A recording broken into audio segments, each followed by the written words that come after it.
The CBS Radio Mystery Theater presents...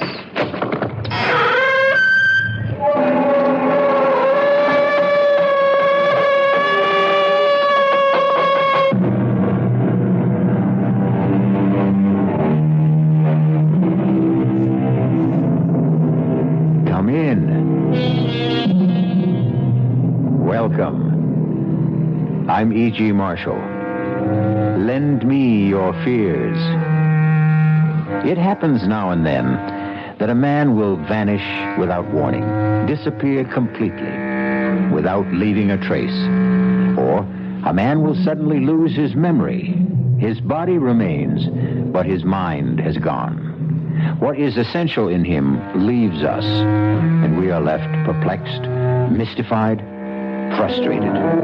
All we have to go on is rumor, speculation, theory. And since we cannot explain it, after a while, we tend to stop thinking about it until it happens again to somebody else.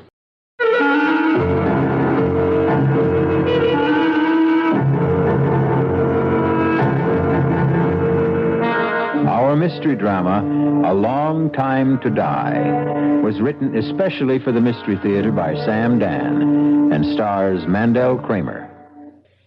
I'll be back shortly with Act One.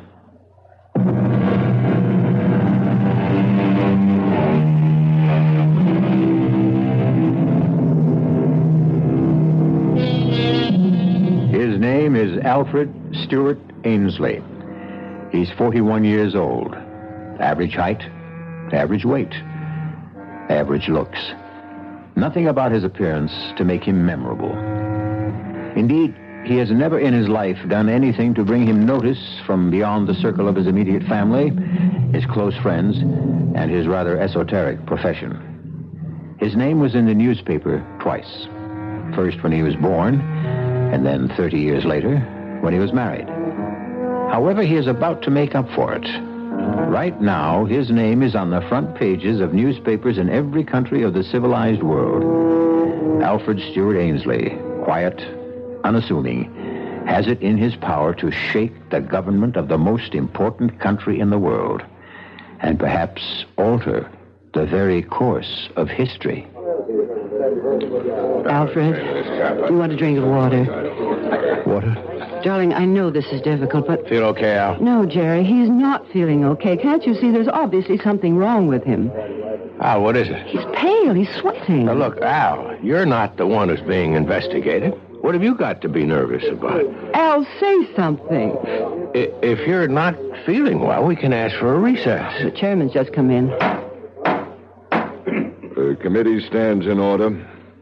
Mr. Ainsley, we will resume with your testimony. I must remind you, Mr. Ainsley, you are still under oath. I would like to continue along a line of questioning initiated by Senator Selby. Would you turn, please, to page 684? Thank you. Here it is, Al. Question. Is it possible that Congressman Carstairs could have forged the secretary's handwriting? Answer, Mr. Ainsley. Senator, I would have to examine more examples of both gentlemen's manuscript. Now, Mr. Ainsley, you were given these specimens to analyze overnight, were you not? Or were you not, Mr. Ainsley? Al, you took those samples. You examined them. Say yes. Yes. Very well. Now, are you in a better position to answer my question? Well, are you, sir? Al, you told me you had studied them and come to a conclusion. Al, answer Adam's question. Counselor, is Mr. Ainsley having trouble understanding the questions? No, sir. Mr. Ainsley, it's obvious that something is troubling you. Yes, sir. Well, then suppose we take a recess, give you a chance to rest. Committee will adjourn till 3:45.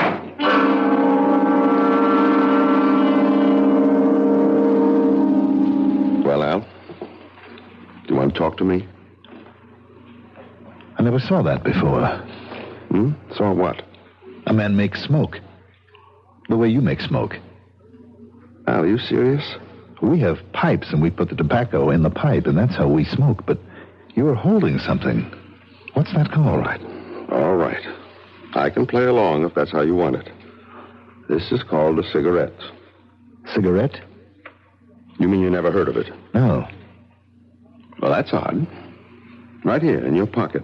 Put your hand inside your shirt pocket. You have a pack of cigarettes. How long do you want to play this game? It isn't a game. Tell me what it is then, Al. You call me Al. I'm not Al. You're not Alfred Ainsley? No.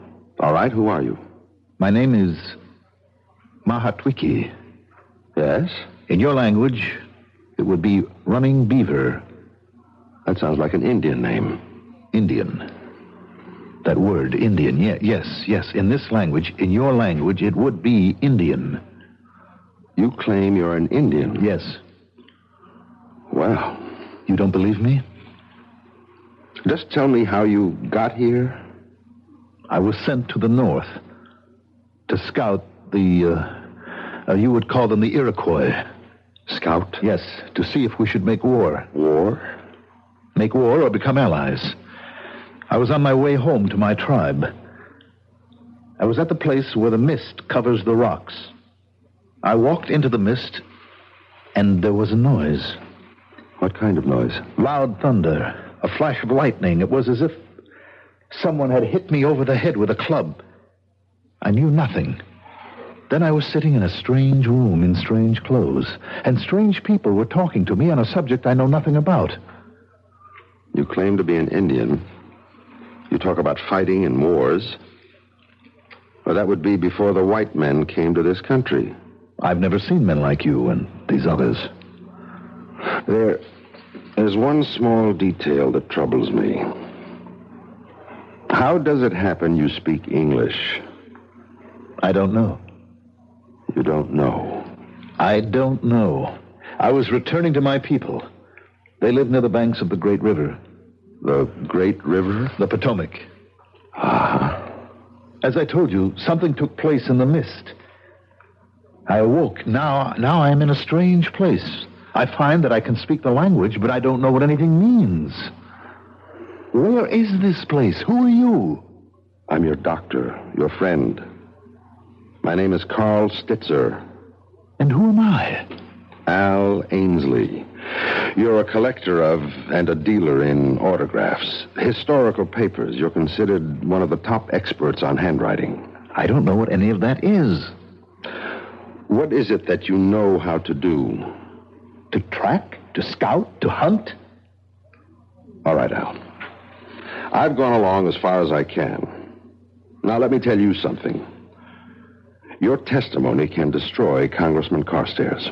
I don't know anything about this Carstairs. If you testify that, in your opinion, Carstairs forged those papers, then not only will Carstairs be destroyed, but the principles he stands for will be discredited. You believe in what Carstairs stands for, Al. I am not Al. You're torn, Al. You don't want to examine those documents. I don't even know what documents are. Because if they are forgeries, you will put an end to Congressman Carstairs' political life. And you can't bring yourself to do that. I am a stranger in a strange land. I need a friend. You're afraid to find out if Carstairs is guilty. You can't face the consequences. When a man finds himself in such an intolerable situation, he tries to escape. You're a doctor. In my language, that means a medicine man, a magician. You've escaped to a remote past, to a long-gone, buried, forgotten world. You don't believe me. You don't believe me.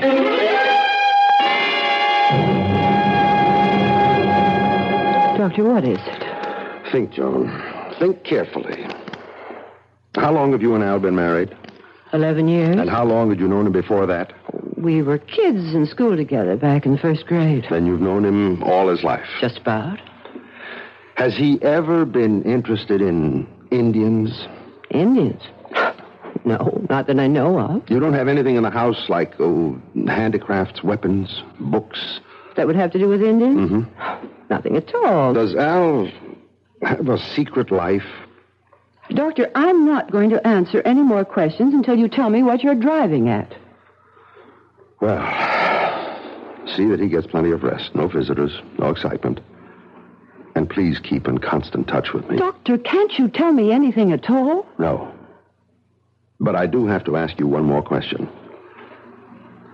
Does he know how to shoot a bow and arrow? Oh, what kind of a question is Just that? answer it. I would say no. Mm-hmm. Well, maybe we better find out.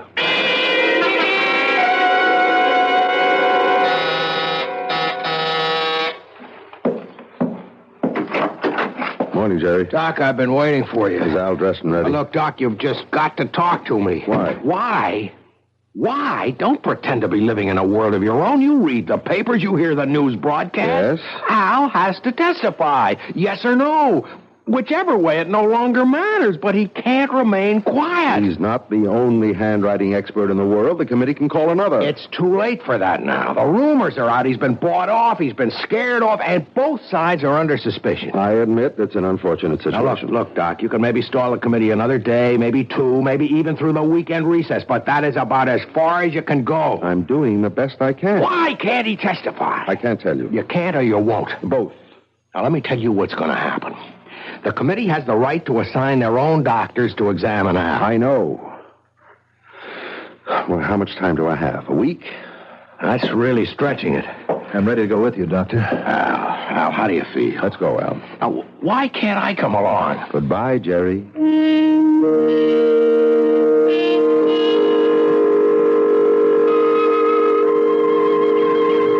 A fox has been by here. Is that so? Mm-hmm. You can see his tracks. Well, I can't. This valley looks familiar. And yet, so strange. Where are all the animals? There's no sign of deer or wolf. Where are the animals?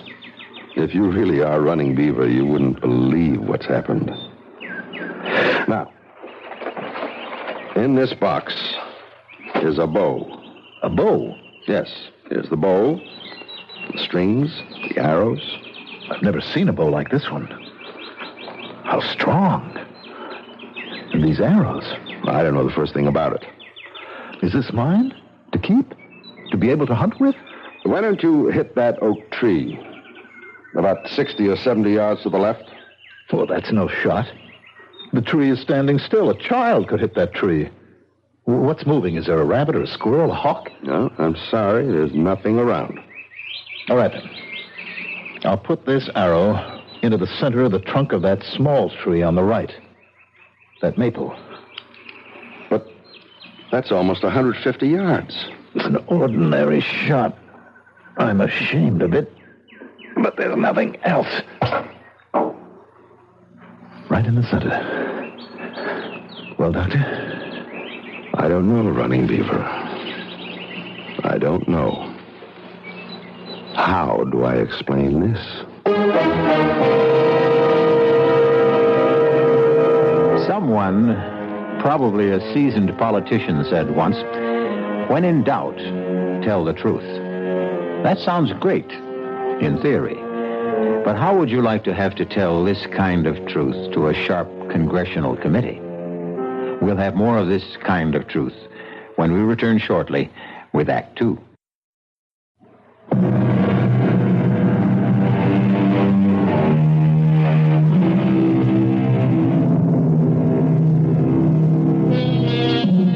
There's a beautiful stretch of countryside running along the boundaries of Washington, D.C. and Maryland. Hilly, wooded, charming. It's the site of many lovely homes. Some 500 years ago, it was just as hilly, just as charming, much more wooded, wilder, of course, filled with game, and inhabited by Indians. Running Beaver! Running Beaver, it's you! Stop! Huh?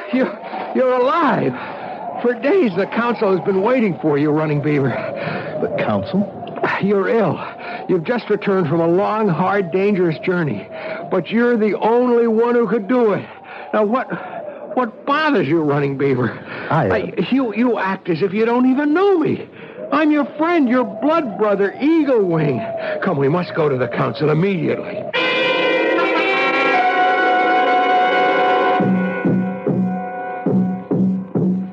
Eddie days ago, the council sent Running Beaver and 3 companions north to the Iroquois Nation to determine peace or war. And now Running Beaver returns alone, and we ask him, where are your companions? And shall the Iroquois be our friend or foe? Speak to us, Running Beaver. Running Beaver, say something. I am very tired. Important questions should not be answered by a man who needs sleep and food. Running Beaver shall return to the council after he has eaten and rested.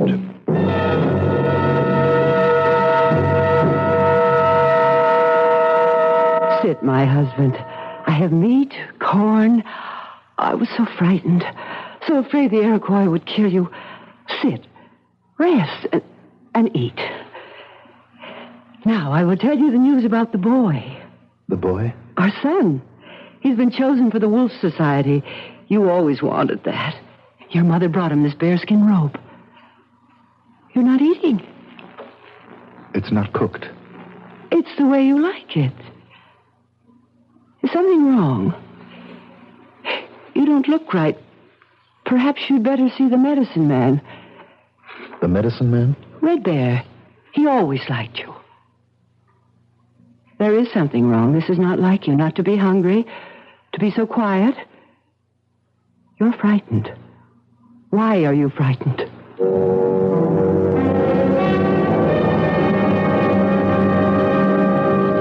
You wouldn't come to me, Running Beaver, so I've come to you. Leave us, White Swallow. Now, what nature of evil spirit is within you? Was there a spell cast upon you in the Iroquois country? I wonder if I can talk to you. You wonder? Your father was my closest friend. I seem to understand. How, I don't know, but I seem to understand this language. Is that a surprise? This is your language. I don't know what I'm doing here. I don't know how I got here. A spell has been cast upon you.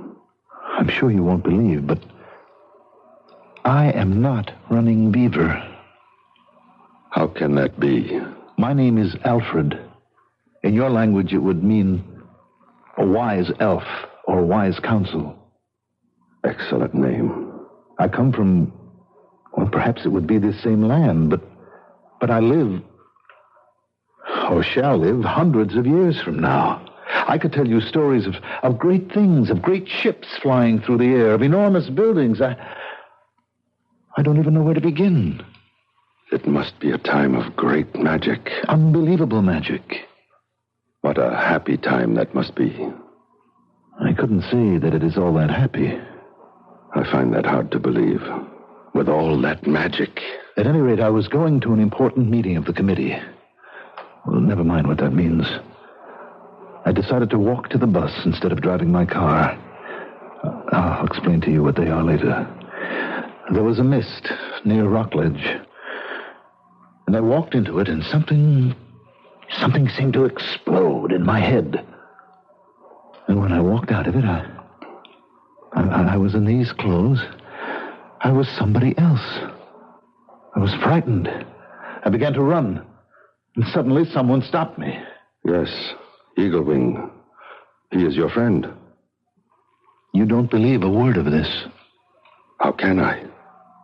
You are exactly like Running Beaver. Your body is his, your voice is his. I am not Running Beaver. What am I supposed to say to the council? You will have to appear. The tribe has been waiting for days. The life of every man, woman, and child could depend on what you say. What am I supposed to say? The truth. The truth is what I just told you. Can I say that in front of the council? No. Then what can I do?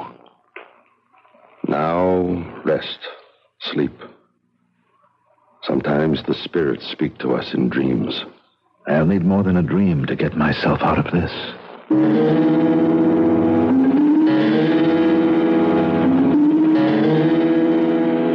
Running Beaver? My husband? Are you awake? Oh, what a dream.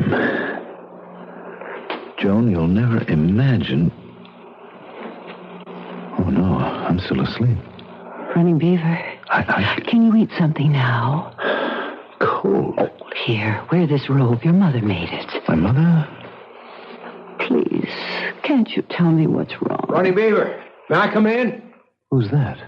Your oldest friend. Do you mean you don't know Eagle Wing's voice anymore? Running Beaver, you must come to the council at once. But he's not well. I know he's not well, but there's trouble. Trouble? There's talk all over the village. Now, what happened to the 3 men who went with you to the Iroquois? Did you kill them? Kill them? How could he kill them? They were all his friends. What passed between you and the Iroquois chiefs? Running Beaver, you must tell him. I don't know.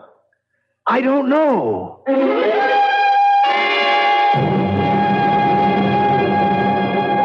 I tell you, all of you gathered here. I don't know. Running Beaver, in war and peace, you've been first among us. We sent you as our ambassador to the Iroquois. We entrusted you with the lives of 3 of our bravest young men. Now, where are they? Their families have a right to know. Speak. Chief, I will speak for him. No one can speak for a man before the council. Not even you, Red Bear. Running Beaver is ill. What kind of illness? He has lost his memory. Convenient loss of memory. Quiet! Where is my son? Where has he gone? I can't see him anymore. Quiet! He has lost his memory? Yes, Can you cure him, Red Bear? I can try. You have 6 days. At the end of that time, Running Beaver will talk to the council or else submit to justice.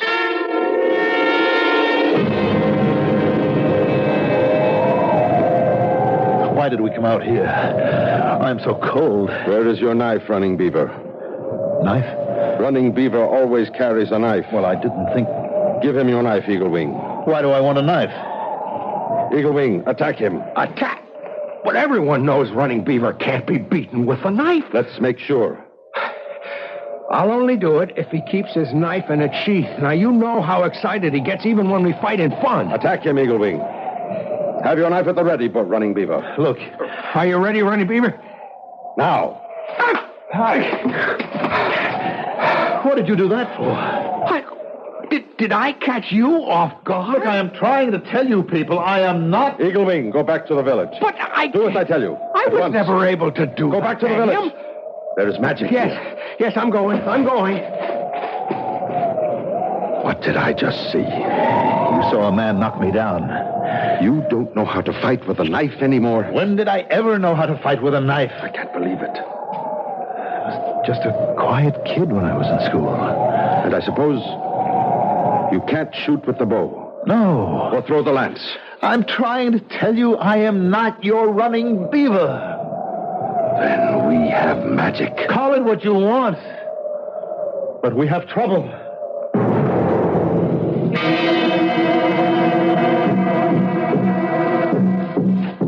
As chief of this council, I call upon Running Beaver to speak.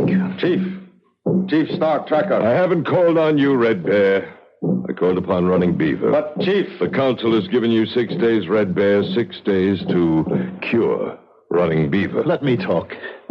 Gentlemen, I don't know how to make you understand. Be quiet. No.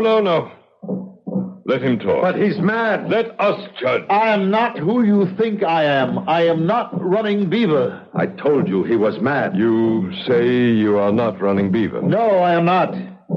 I don't know how to convince you because I don't even know how it happened myself. White Swallow, step forward. Yes? Is this man your husband? Yes. She really does. Silence! Why do you deny? Are you tired of me? Is there another woman? Oh, good Lord.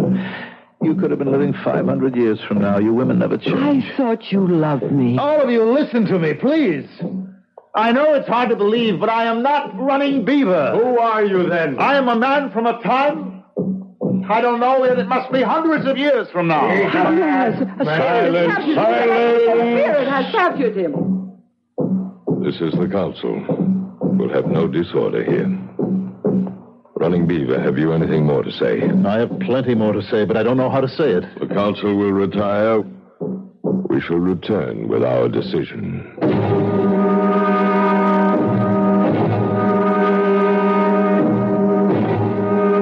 Red Bear, what are they going to do with me? Well, It's not good, is it? It will depend. Depend on what? Star Tracker is a devout believer in magic. I think he believes you. Well, then it can't be bad. But the people are angry, and 3 young men are missing. Probably dead. The people feel it's your fault. But Probably the council will declare that you have been possessed by an evil spirit. it's all nonsense. I'm sure you know what you think. But you asked me what I think. What will happen? The evil spirit will have to be driven out of you. How? Or shouldn't I ask? By fire, by lance, by arrows.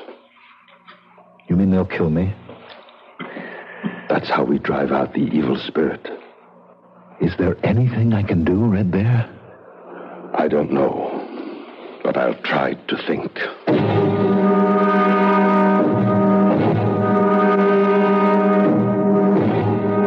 Running Beaver, stand before the council. You have been ordered to report.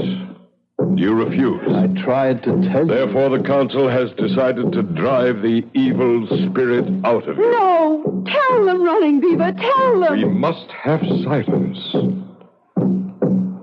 Tonight, Running Beaver, the council will drive the spirit from you. Wait!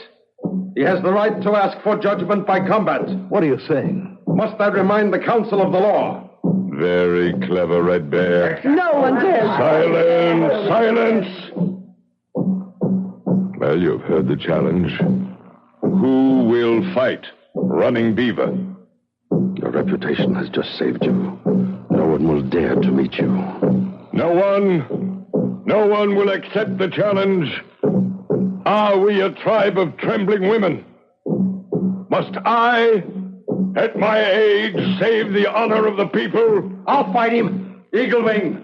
You're his best friend. No longer. After all, he denies he's Running Beaver, hasn't he?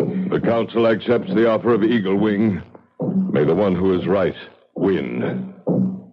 Clear a space. Wait. The law says each contestant must fast and pray for 3 days. No, Silence! We shall obey the law. We shall meet again in 3 days. What did you get me into? I got you 3 days. What good will it do me? You could learn to fight with a knife.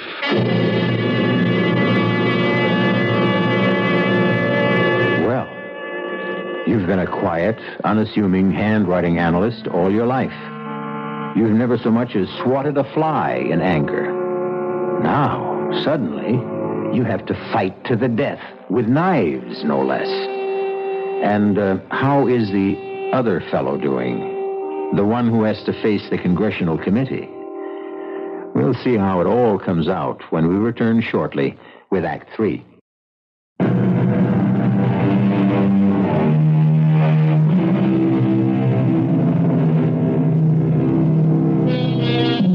Just as telephone wires can cross when they cover great distance, so can lives when they cover great spans of time. 2 such lives have been disrupted. Running Beaver, an Indian who lived 500 years ago, and Alfred Stewart Ainsley, who is a contemporary of ours. Alfred Ainsley is now talking to his lawyer. That is, his lawyer thinks it's Alfred Ainsley. We know it's Running Beaver. Al, level with me. Is this a stall? I keep telling you, I don't know what you're talking about. I can't help it. I talk to the reporters. I talk to the committee people. Nobody understands you. You keep saying you're a friend of Al Ainsley. Yes, Al, we've been friends since college. Then you should know that I am not Al Ainsley. My name is Running Beaver. I'm an Indian. I lived about 500 years ago. I better get Doc Stitzer back here. Jerry, what are you doing here? I ordered complete rest for Al. You know what Al just told me, Doctor? He thinks he's an Indian. It happens to be true. It happens to be... Oh, I see. Yeah, I think I see. What do you think you see, Jerry? They got to you too, Doc. Who got to me? I don't know. But somebody doesn't want Al to testify. He's been bought off, and so have you. Jerry, I resent that. The two of you concocted this ridiculous... It happens to be true. Do you think that you can sell this to Senator Adams, to the committee, to the news media? I only tell you what I perceive as the truth. Oh, they'll skin you alive. What is he saying, Doctor? Something very unpleasant. That's not the worst. You're going to be finished, Al. Your career will be ruined. You won't have an ounce of credibility left. Jerry, enough for now. No, it's not enough. They'll get you on contempt. They can even pull obstruction of justice, conspiracy. Al, do you realize you can go to jail? Jerry, he doesn't realize anything of the sort. But it should be obvious It to him. would be, if he were Al Ainsley. Doc, are you crazy, Jerry, too? Jerry, this is no time for anyone to lose his head. Okay. Let's be calm. Let's be reasonable. How does a thing like this happen? There's no answer. I've done some research, consulted, and the best I can come up with is... Look, at the speed of light, there's no regular sequence of time. The past, the present, the future, everything is mixed and jumbled up. Everything becomes a storm of pure energy. Doc, what can I do to convince you guys? Sometimes, in rare cases, our thoughts, our ideas achieve such intensity that they, too, become a form of energy and carry our minds into this raging storm. And minds can be mixed up and thrown from one body into another. I can't believe I'm sitting here listening Whatever to the reason, he's not Al Ainsley. Oh, get a hold of yourself. Jerry, now you can't excite him anymore. I'll throw you out of here. You may not have to throw me out. I want to leave. Now, Al, in exactly 3 days, you'll have to appear before that committee. If you value your reputation and your freedom, please think up a better story. Or best of all, tell the truth.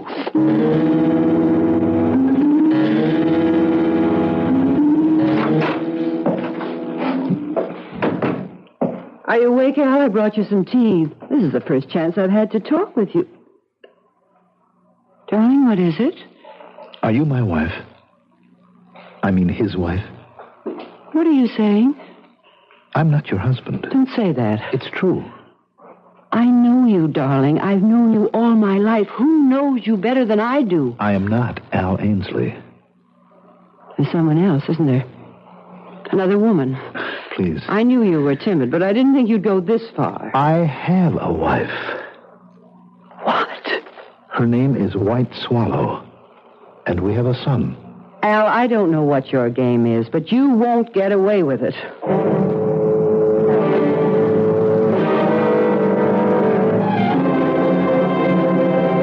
Gentlemen, this visit of yours is most unusual. I know it is, Senator Adams. I have no right to conduct committee business privately. Senator, we just wanted to acquaint you with certain facts. And? Well, please just listen. No matter what you hear, just listen. Then use your own judgment. Go ahead, Al. Senator, I am not Alfred Stewart Ainsley. You're not. I am running bear. I am a Potomac Indian. This is most unusual. Dr. Stitzer and we believe that I lived 500 years ago. Somehow, I have occupied the body of Mr. Ainsley. But though I have his body, I have none of his skills. And that's all. And this is what you want me to believe, hmm? It's the truth, Senator. You'll be at the committee hearings on Monday morning. Senator, didn't you hear... Doctor, I don't believe a word of it.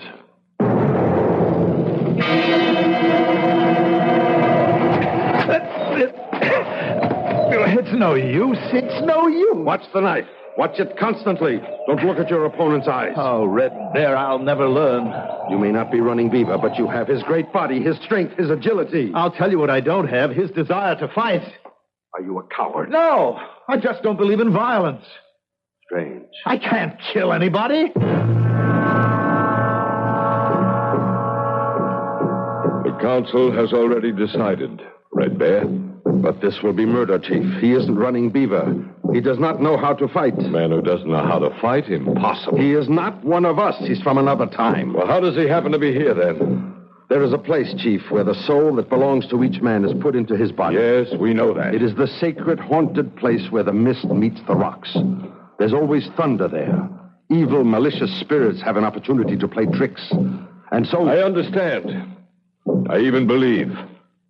But the council has spoken. He does not know how to fight. He will have to learn. Keep the knife low and moving. It's no use. I just can't kill anybody. Even to save your own life? Even to save my own life.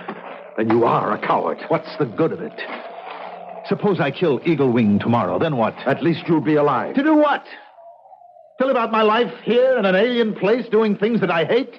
Fighting, hunting, killing? No, I'm better off dead. You'll have to testify before the committee. I can't. You'll be ruined. Well, if that's the only way... Relax. Think. Don't fight against Alfred Ainsley. Accept him. Let his thoughts flow into your brain. Let his knowledge come to you. Why? So you can get past the committee. And then? What do you mean, then? Then what will I do? Live here as Al Ainsley, away from my wife, my son, my friends, my people? Never to hunt, never to fight? To exist in this strange and terrible world, a place I can neither understand nor accept? No. Rather let me be disgraced. Why do you want to be disgraced? So I can die of shame.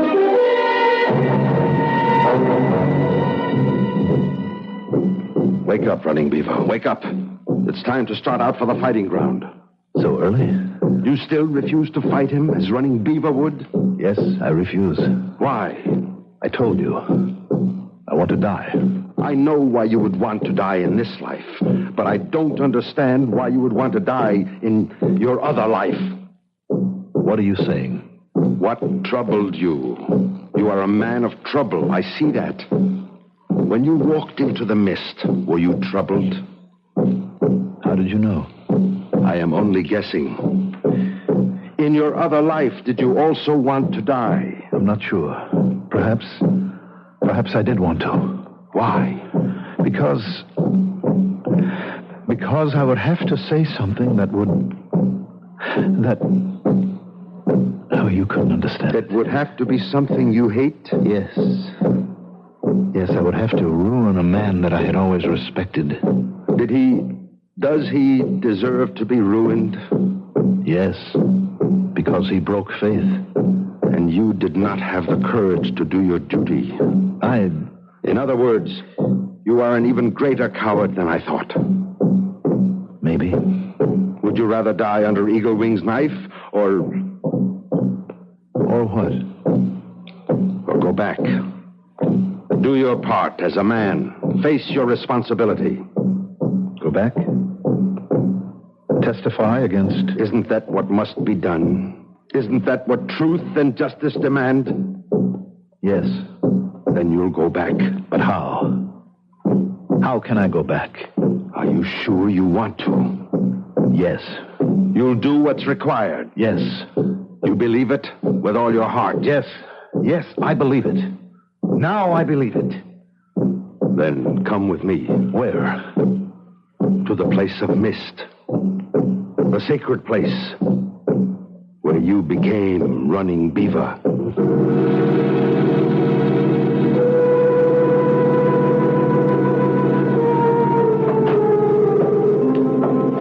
Time to be leaving for the committee meeting. I'm ready. I decided to go with you. Let's get it over with. Tell me, something bothers me. It bothered me that first day when I thought that you had willed yourself into amnesia. I can see how Al Ainsley could have found life intolerable. But you're not Al Ainsley. No. Therefore, my diagnosis was wrong. I don't think I understand. Why was life also intolerable for Running Beaver? Why were you trying to escape as Running Beaver? To escape? What was tormenting you? How did you know? Did I guess right? Yes. From what were you trying to escape? I had gone with 3 others to the Iroquois as an ambassador. Iroquois promised peace. I knew it was a lie. My 3 friends were bribed. On the way home, they plotted to kill me. I was too smart, too strong. I killed them instead. If I told this to the council, I would make enemies. I was afraid. I see. Would you rather die like a man among your own people, if indeed you must die at all, or would you rather die of shame here among strangers? I am wiser now, but it's too late. It's too late for me. I can't go back. Are you willing to face the council? Face them? Defy them? Fight them? Let's go back to this place where the mist covers the rocks. And when we reach it, try to go back. All the way back home again.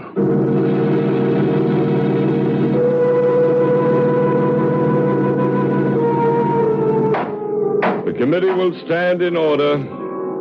Mr. Ainsley, are you finally prepared to report your findings? Yes, Mr. Chairman.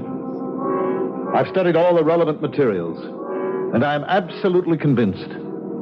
I will stake my professional reputation on the fact that the signature is forged.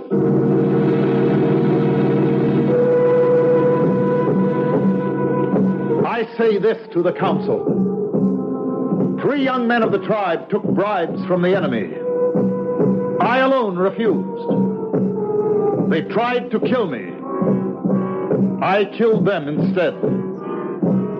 I will answer for this deed with my life. If any man here thinks he can take it.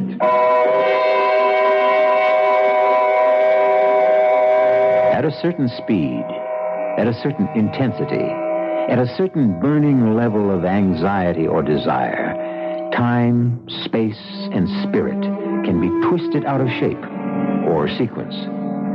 That's how we might explain it today.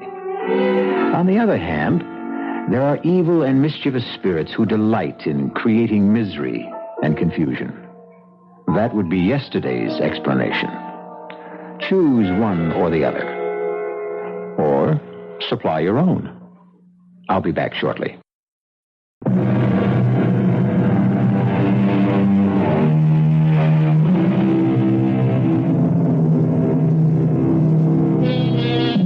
And what's the moral of our little tale? Simply this. Whenever you're desperate for a means of escape from a problem, don't try too hard for an easy way out. You might just be unlucky enough to find it. Our cast included Mandel Kramer, Grace Matthews, Arnold Moss, Nat Poland, and Mason Adams. The entire production was under the direction of Hyman Brown. This is E.G. Marshall inviting you to return to our Mystery Theater for another adventure in the macabre. Until next time, pleasant dreams.